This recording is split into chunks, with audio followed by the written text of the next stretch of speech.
Welcome everyone, you're listening to Nephology, the podcast dedicated to crypto, accounting, business, finance and much more.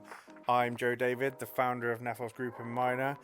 Please note that all conversations recorded are professional opinions, and if you'd like to know more or gain support, please reach out to the team directly. Now on to the next episode.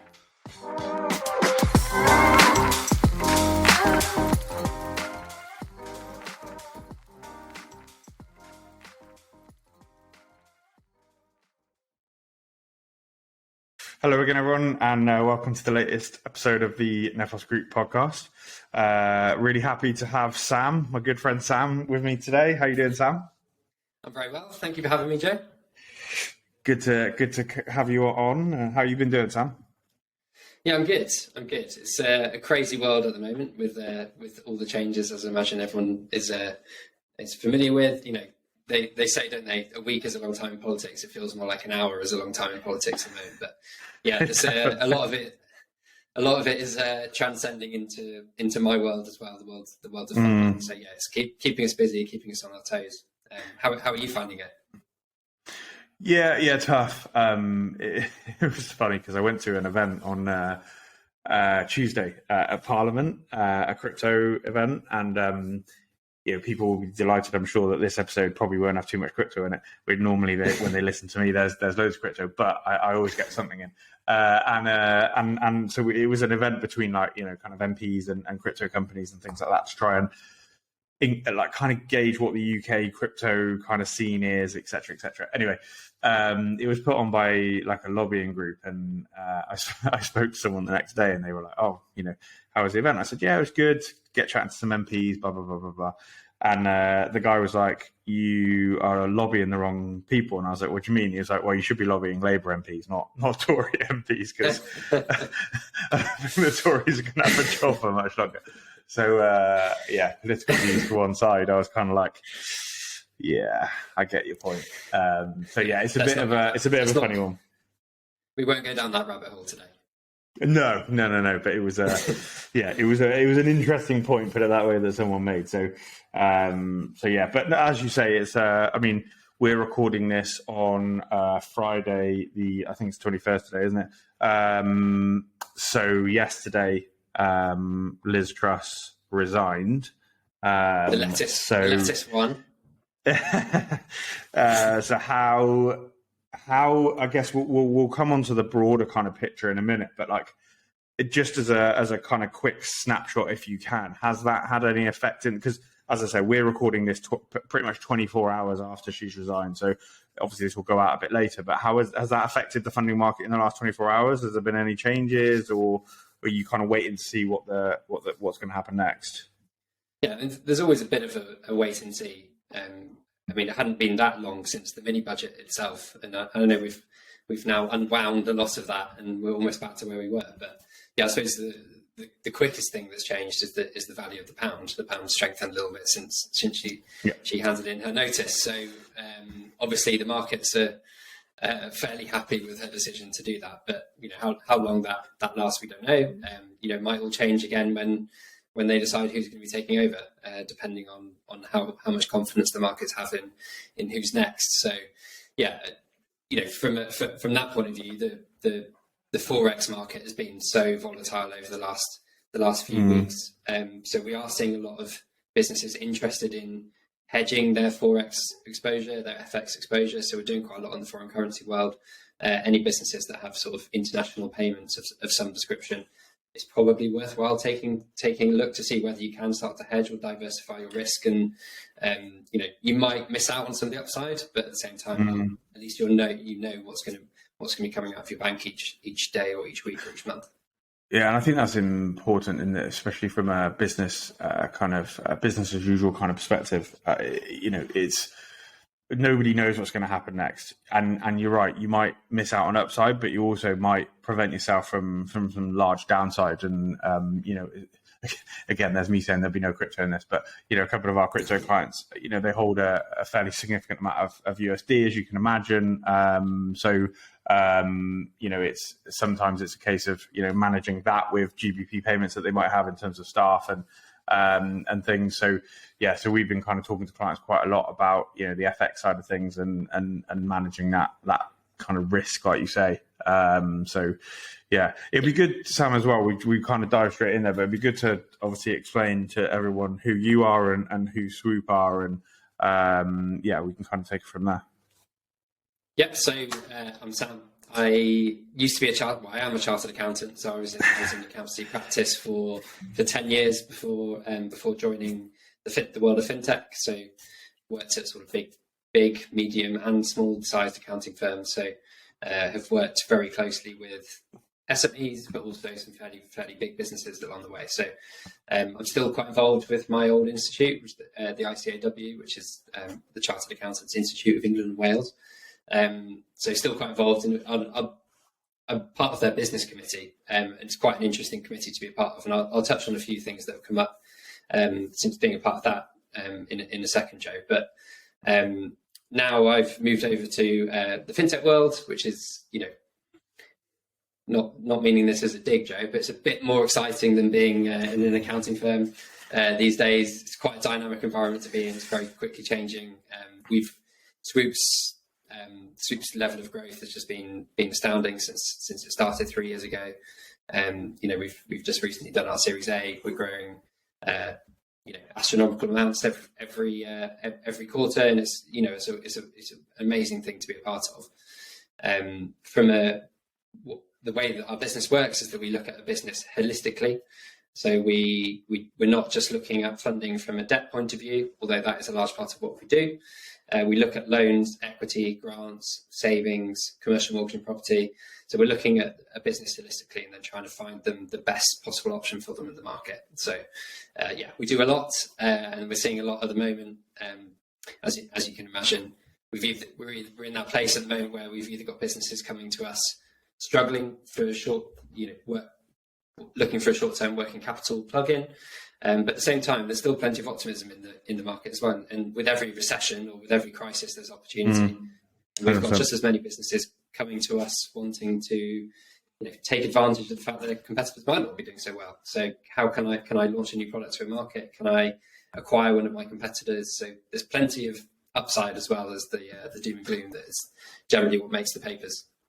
Yeah, well, yeah, typically it is what makes the papers. I was reading an article the other day about COVID billionaires, which was quite interesting, like about the, you know, obviously, and don't get me wrong, there was a lot of doom and gloom for a lot of people over that period. But, you know, people do forget that actually some businesses thrive, some businesses do well, you know, some people are successful. So that was quite, and it's the same as the markets, I guess now. Do you think we're still yet to see the real effect of where we are at the moment in terms of, you know, personally, you know, I speak to a lot of clients, as you can imagine, and I know you do as well, but I'm not seeing significant struggles at the moment. I'm not seeing as much doom and gloom. You know, I saw a headline yesterday: 6 out of 10 people are struggling to pay their bills. You know, personally, I haven't seen that. You know, I don't know anyone right now that's really, really, really on the floor. So do you think we're just not there yet, and we will be, or do you think it's overblown in terms of the kind of level of struggles? We've definitely not seen it. Yeah, I think to be fair, the government gets plenty of criticism, but the government support that was there for a large proportion of businesses, not all of them, because there were plenty that fell through the gaps. But, you know, the furlough scheme was fantastic on the whole.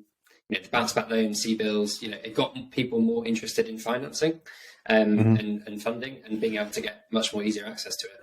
But that's almost propped up the business world on steroids. And as that government support starts to be taken away, we're naturally going to see some business failures, and I think we haven't yet seen those. You toy that with what's going on in Ukraine and the effect that's having on materials, supplies, cost of materials. Then you've got the energy crisis on top of that as well. We've got rising inflation. How are businesses going to cope with this? A lot of them aren't going to cope with it. So yeah, I think we're yet to see it. I am a man of optimism. I generally speak about the positives rather than the negatives, but unfortunately there are going to be some casualties along the way. But there will be plenty of businesses as well that can take advantage of that as well.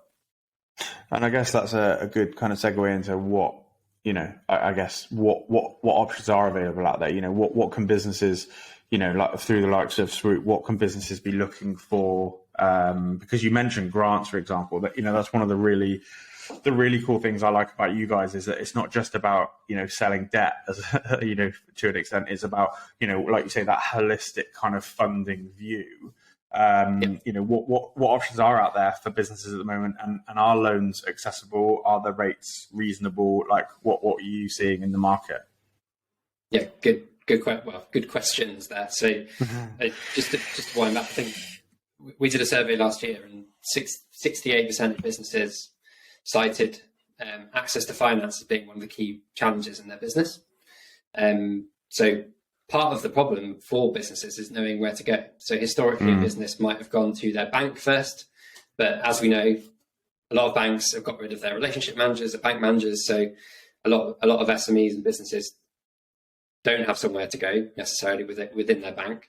If their bank said no to them, if they didn't get through to their bank, if the bank said no, the next port of call would probably be Google, and then you'd be Googling, and then you'd be in the arms of whoever's paid most for advertising that day. So again, an investment from Google. Just Googling finance options or whatever.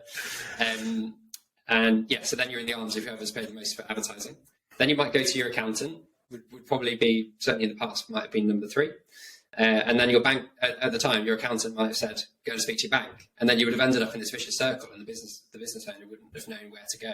That's part of the reason that Swoop was born, was to make sure that, well, I work with accountants to almost get them to be the bank manager of their clients. So you can be the connector to all the various different lenders out there, and try and look at the business holistically to see what is available. And we are really trying to tackle that difficulty, that 68% that cite access to finance as being a difficulty.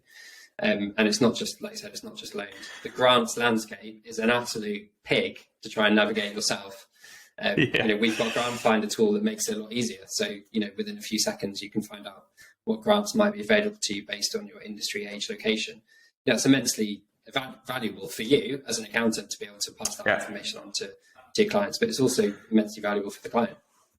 Yeah, I think the other thing as well, not just a grant finder, but you're actively as a business looking at grants and actively suggesting grants that might be relevant for particular business sectors, et cetera, et cetera. I know that I've received a few different, kind of grant options for clients or, whatnot, directly to me, as it were. And I'm sure you're doing that directly for clients as well. If there's a grant that comes out for a particular industry that you think is relevant, you're sharing that. So it's that proactive kind of side that I really like as well, is that it's not just, there's a great tool that you can go and look on. Yeah, great. Who's got time to go and look on a tool? It's actually, there's active, kind of participation from you guys as well. Yeah, I think the time element is the key part, really. So you don't have time, your clients probably don't have time. So who else is going to do it? So yeah, that's a really important part of our service is that proactivity and looking at being an extension of your team, Joe, and helping you to look after your SME clients, but also just being that thought leader or that point of truth for the business to come and speak to us at any time without any real agenda, actually, as well. And we're definitely all about responsible lending. We don't want to force lending, for example, onto a business. It's got to be right and it's got to be affordable. But we're always happy to take that, to bring all of the information together into one place and look at the whole market. And I think there aren't many other options out there for businesses to do that. Yeah, no, I agree. In terms of, I'm interested in the 68% number. So when they're saying they're finding access to funding difficult, what do they mean by that? Do they mean that they don't know where to look, or do they mean that when they do find where to look, they're finding that nobody will give them funding? And if it's the second one, what can a business do to make themselves funding ready, if that makes sense? Yeah, good question. So a bit of both. So I think first of all, it was, where on earth do I go for this? And it's crazy the size of some of the businesses that come to Swoop. They fall on our website And we're talking businesses that are 50 million and beyond in turnover. You would have made the assumption that they have a bank at the end of the phone who will just constantly be providing the money. But if even those biggest businesses in the UK are still struggling to get access to finance, then how hard is it going to be or not get access to finance, but get the right information or speak to the right people? Then how hard is it going to be for startups or those just setting out on their journey? So, yeah, it's too fragmented. I think the finance world, the funding world, there's too many different things in too many different areas. So it's hugely important to bring it all together. In terms of the actual, once you've found out about the finance, in terms of actually getting access to it, I get asked a lot at the moment, like, what's it going to be like going into recession? Because we're probably going to go into a recession, or we're in some sort of recession anyway, even if it's not officially one. So this is very different from a funding point of view to 2008, 2009, and the landscape that was back then, which was the last recession. Back in 2008, 2009, from a funding point of view, it was very much dominated by the high street banks. So as soon as they lost their appetite for funding, there really wasn't anywhere else for businesses to go. Fast forward 12, 14 years later, the funding market is filled with alternative lenders of all sorts of different sizes and with different appetites for risk. You've got specialisms in particular industries. There's still going to be a flow of funding. There's still going to be appetite for funding, even if the high street banks shut their doors. And so access to funding is now easier, but you alluded to earlier, there's a cost to it. Particularly if you are a loss-making business, or you're considered to be in a slightly more risky industry at the moment, hospitality, for example. There is going to be a slightly higher cost to the finance that potentially you're going to be taking out, but at least you can get access to it. Just to jump in there quickly, because I do want to go back to the question around like how a business can be kind of ready, in terms of going for funding. But just circling back to that, if I take a kind of traditional mortgage for a residential property, right, and let's just say you're in a floodplain or something like that, where typically the rates are going to be considered potentially to be higher because there's a higher risk, and maybe you need some insurance policies in place and things like that, right? Are you now finding that with some of those businesses that were shut down, for example, like hospitality, they were literally shut. There was nothing they could do about it. So that business risk, I mean, don't get me wrong, I'm sure none of us want to go, I say none of us, obviously there are probably some people, but none of us believe that, we should go back into any kind of lockdown anytime soon, given the damage it's done. But do you think that some of those businesses are now being perceived more high risk because of that? Or is that just was that just a one-off, thing that couldn't be helped? And do you know what I mean? Do you see what I'm trying to get at? I think certainly, if you take hospitality, for example, it is high risk because whenever there's a recession or whenever people's cost of living goes up, things they sacrifice are going out for a pint a little bit more often, or taking their family out for dinner. That's the sort of thing that will get sacrificed first. They're more likely to have takeaways at home, etc. And so consumer patterns and spending patterns change. You've also got the fact that hospitality, almost more than any other industry, are the ones that are being most affected by the energy increases, because they do have to have the lights on all of the time. They do have to have the barrels being cooled and their fridges on and their freezers on, etc. So they're being absolutely blasted from an energy point of view. So that's affecting their working capital, which means that they're going to have to pass on some of that. Which means that the price of a pint is going to go up, and the price of a meal is going to go up, and the price of a room in a hotel is going to go up, because it has to, because they can't stomach those increased costs. So it has to be considered a slightly higher risk lend to a lender, because there are so many different and new pressures on working capital that potentially weren't there before. Yeah, no, that's interesting. And then going back to that kind of question around what makes you funding ready, what if you've got a few kind of core tips, obviously chat to an amazing accountant like us, but other than that, what would you kind of, say to a business that's looking for funding? Yeah, so number one's an easy one is check out your business credit score. So a lot of businesses, I think, again, we did another survey last year. I think 80% of businesses didn't know their credit score. They probably didn't even know why it was important or what it was. That doesn't surprise me, to be honest. Yeah, simple awareness of your credit score is a great start. Where can they go for that? So they can go to Swoop for that, or you can go direct to a credit score provider, Experian, Equifax, all of those. There's plenty out there. Cool. So yeah, really important to understand. The reason why it's important is because if you are at some point looking for funding, for example, it could be the first obstacle for either you to get funding at all if you're considered high risk or very high risk, or it's going to be what will drive up that rate massively and make the cost of capital that a lot more expensive. It's also now become more and more important with the energy crisis and renewal of energy contracts, because those energy suppliers are going to take into account your credit score when looking at renewing your energy contract. So not only might the tariffs be higher that they're offering you, but a lot of energy suppliers are asking for a security deposit up front on the renewal of energy, and we've seen as bad as 25% of your annual cost up front, which to a lot of SMEs would just be absolutely crippling. So important to have awareness of that credit score. If it is in the high risk or very high risk category, then look at ways of improving it. Get a great accountant like Joe, who's going to look at ways to help you to improve that, or come directly to us. We have a service to help with that as well. So credit scores are really sort of easy way to start on that. Another way of thinking about it is actually the best time to look for funding is when you don't need funding. So what typically happens is a business is reactive when it comes to funding. So they wait right up until the point where they desperately need it. And actually then they needed it yesterday. So then when you do go to the market, you've got fewer options out there, and the ones that are out there are going to be more expensive. So actually, again, this is not blowing smoke up your ass, Joe, but this is where it's important to have a good accountant with your business, because they should be working on they should be working on forecasting. They should be having regular conversations with you about your growth, about where funding might fit into the various different parts of your life cycle, so that you don't wait until the time you need it. You actually get there ahead of it.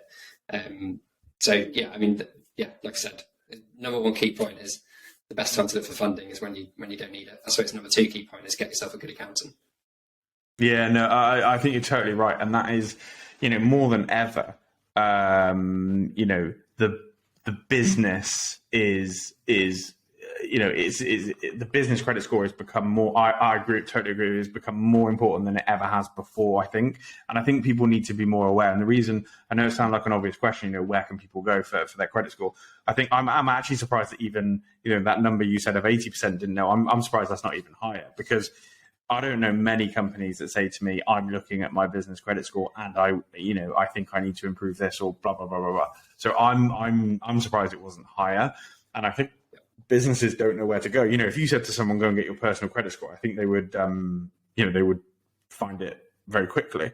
But people never think about their business credit score the way they think about their personal one. So I think that's a really, really, really good piece of advice. And like you say, any accountant worth their salt should be able to support you on improving that in some way. And like you say, most decent accountants these days will also be looking at forecasting, asking for me, it's always about what's the journey, where do you want to go, what do you want to do, and how do you want to do it, and looking ahead and going, what's our plan? And it's the same, flipping that on its head from the mortgage market, for example. That's what we say to our clients all the time. When they come on board, and they say, right, what's the best remuneration strategy? The next question is, well, what's the plan for you?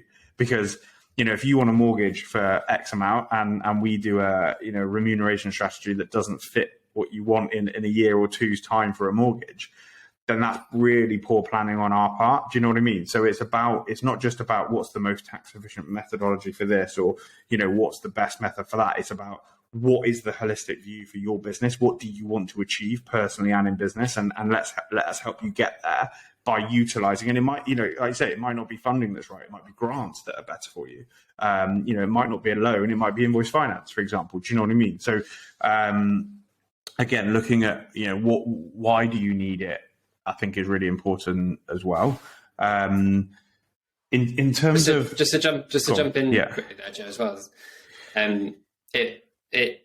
what you've just said there just shows the value of a good accountant again, because if you're doing what a lot of businesses do, because they've got rubbish accountants, is if you're running your business based on your annual accounts, i.e. those that are quite often 9 months after the year end and therefore not worth the paper they're on in terms of actually making business decisions, then you are going to be running your business reactively, because you're actually not going to know where you are until suddenly your cash flow looks like it's zero or getting near to zero, and then you're like, what the hell am I going to do? So I know you were born with this in mind, but the whole point of cloud accounting and management information is that you do have a bit of a roadmap for your business. You do understand where it is right now, and therefore you can look ahead and make decisions and see what's coming. Yeah, and I think the other thing I hate is when accountants say, "Do you know what? I'm sending out 10,000 cash flow reports to my clients in one day. Aren't I amazing? Because I'm sending them all this information that they could possibly need. Information is fine, but actually the knowledge and the support behind it is just as, if not more important, or just as important as the information you're providing. Because if I send you a shit ton of information and you've got absolutely no idea what it means, then how does that benefit you? You're going to ignore it, and then I can say, well, I sent you the information. It's not my fault you did nothing about it. That's just poor, kind of support and advice. Yet some people think that is good. And in some ways you could argue, that is actually worse than not talking to them at all, because potentially you're either giving them information they don't understand and they make bad decisions, or you're giving them information they ignore, and therefore you're ignoring them because you think they've got what they need. Do you know what I mean? So it's really about that proactive, supporting, holistic, and that's why I love that word. You used it earlier as well, like holistic view. And it's not just about the business; it's about the owners, the employees, all that sort of stuff. What is the plan? And let us help you as a group of people, whether that's Swoop, your accountant, whoever. Let's help you get there. Yeah, it's very dangerous just for an accountant to wang out a report without an accompanying meeting. I think someone I used to work with, their favourite saying was, businesses are drowning in information but starving for knowledge. And you're feeding, just because you're chucking out a load of information doesn't mean that you're giving the business any more understanding about the business or how to make decisions. You've got to talk them through the reports, which can be quite long.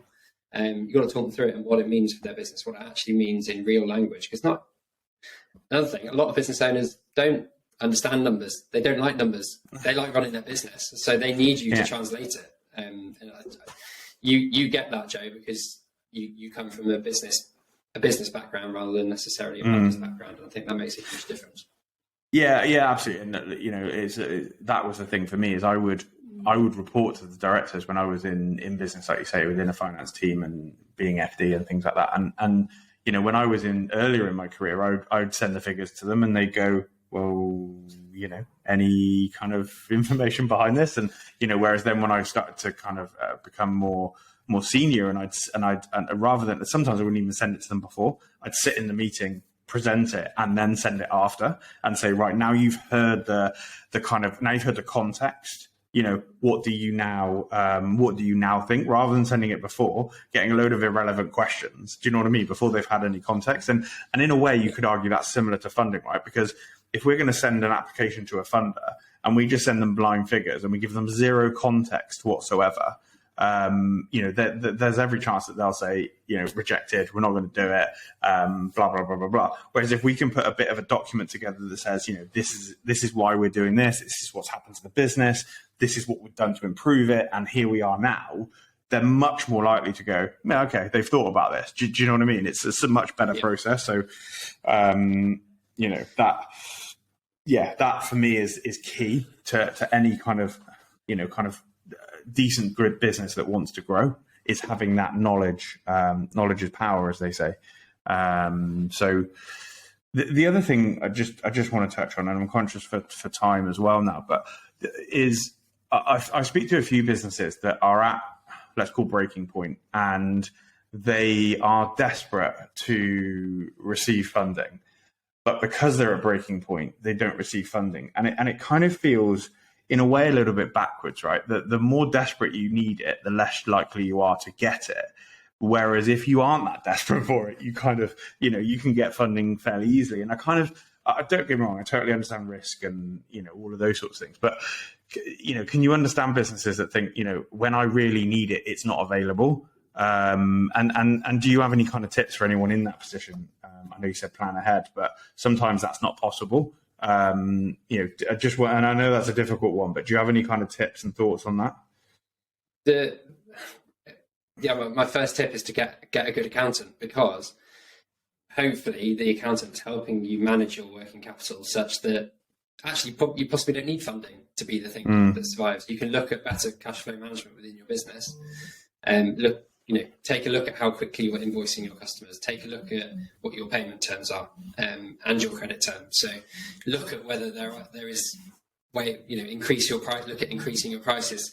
Look at ways that you can bring extra cash into the business so that you're not just reliant upon funding. And these are the things that your accountant should be talking to you about.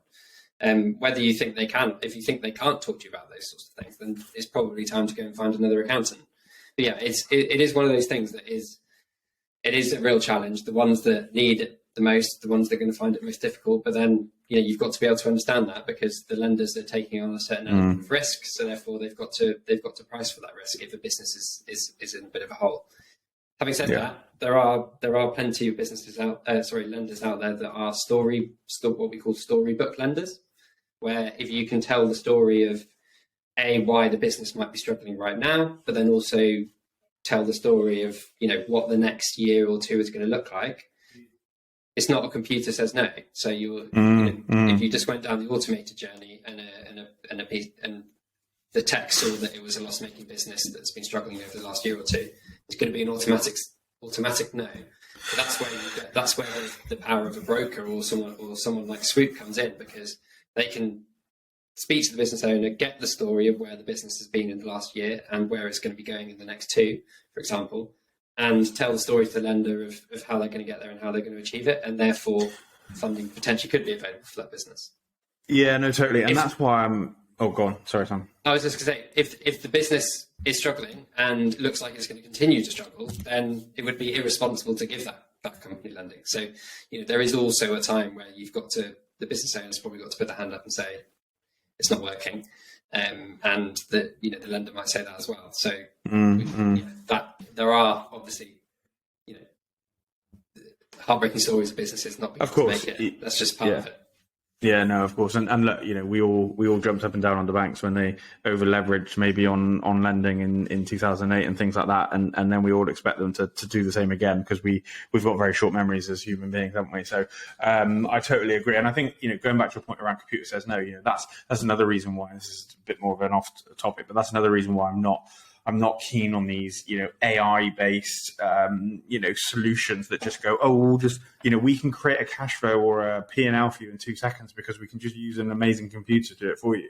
And an amazing computer can't look at the last 2 years and put a story behind it. An amazing computer can just look at the last 2 years and paint a numbers picture, which might not be the right picture to paint going forward. And that's why, going back to that kind of advice from your accountant or conversation with your accountant to build that picture, for me, is just so important. So, but yeah, I've been banging that drum for a long time, as you well know. Yeah, and just the other thing for those, as I said, point number one is get a good accountant. Point number two is look at your cash flow management and see if there's ways to accelerate stuff through the business.